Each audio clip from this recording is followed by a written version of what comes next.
Speaking of the draft, I read in the ESPN article there's a good anecdotal story in there about your workout with the Raptors. Oh man. Oh, yeah. I'll let you explain it, but basically it sounds like they weren't viewing you at the time as a first round pick. Yeah, I mean, I don't know if it was like it was a strategy. I don't know what it was, man. But yeah, that because I remember. So I come in and I talked to my agent before. I talked to Todd. I talked to Jafar, and like they're just like they're preparing me like yeah, this is it's the Raptors. Let's get it. Like I think they in a like a spot where you might be able to get drafted because it was always like late first, second round, right? Like so in my head I'm like, all right, like I'm super pumped, go to Raptors, get my workout in, and I see the names I'm supposed to work out with, and it was Jakob Poeltl in the list. It was Pascal Siakam, and in my head I'm like, oh yeah, like this is the guys, like I'm excited, I'm super pumped. I'm just preparing myself. I get there, like I got my headphones on, like I'm focused. I get to the locker, and it's like, okay, like I see two little lockers on the side, and it was like Jakob locker, it was like Skal locker, and I'm like, okay, like what's going on? I was like, all right, maybe it's just whatever. I'm here getting ready, and I go on the court, and they was like, and I'm like, okay, like what like what is? I'm not. I don't see Jakob, I don't see Skal, and I'm like, what's going on? And they're like, but yeah, like they're gonna have like one-on-one workouts over there, so you're gonna work. I don't even remember who was in the workout. Like whoever was with me on my workout, I don't even know. The B squad. It was the B squad. It was the not even the B, probably the Z squad. I don't know what squad that was, but yeah, like so in my head I'm like, I'm pissed. Like so I think I don't know if I texted my agent or something, I'm like, oh, I'm pissed. I'm like, yo, what's going on? Like so at that point I'm just seeing red. Like I'm like, yo, like this is disrespectful. I don't care, like so in my workout I'm going I don't think it was just crazy. Like I was going crazy, blocking shots, running, scoring, defending, doing everything. And it was just like, yo, after the workout I called my agent. I'm like, yo, like I'm mad, like I'm sick, but I'm like, yo, I just killed this workout. So I felt good. Like after the workout I'm like, yo, I killed this.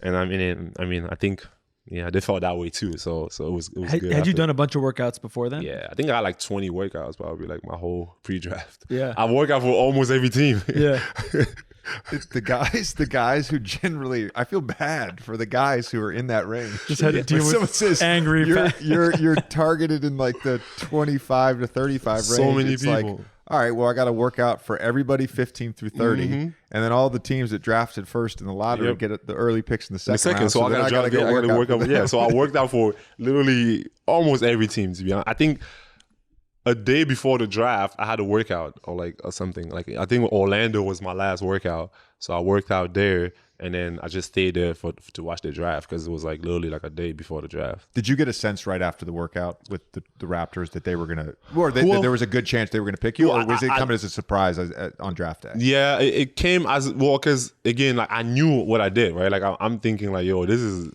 like like I felt good after the workout, but still like. I wasn't sure. Like I didn't really know if they was gonna pick me.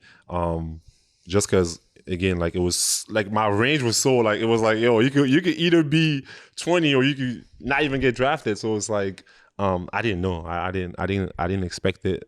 My agent is confident, but it's like that's every agent, right? Like I think every agent on draft night probably tell the client that they're gonna get drafted, but it's like, yo, are you really gonna get drafted? So yeah, I didn't know. How much did you know about the guys in the team before you got picked? Well, because in New Mexico, I had maybe like 4 teammates that was from Canada. So they always bragged about Canada. Oh my God, Canada is this awesome place. Toronto is this awesome place. This is happening. So they always watch the Raptors. So I think I had an early connection to Toronto and Canada in general because of those guys. And I love the way they talk, like, the slang and all that. So like I always would hang out with them and I think I knew a little bit about it. I didn't realize this until we were doing research on you, but we were talking about it at breakfast this morning. Your rookie year, you started in 38 games. Yeah. And you also spent 3 months at the end of the season in the G League.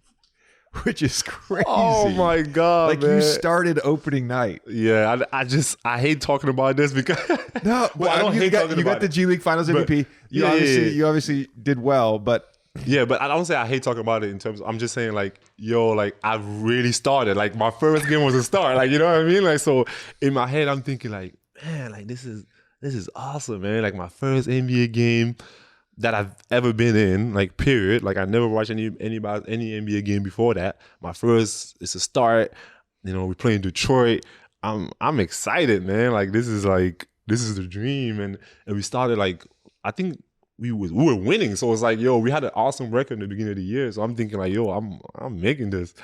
And then it's like, wah, wah, wah. And I think just getting sent to the G League was like crazy, man. Like just because obviously, like I mean, I come from humble beginnings, but being in the NBA and starting and like it was just the bright lights and like from the beginning, and then you have to get sent to the G League and I mean, you go to cities where like the best restaurant is IHOP. I mean, I love IHOP, but I'm just saying, like, there's no, like, you know, like, we had to figure out your food.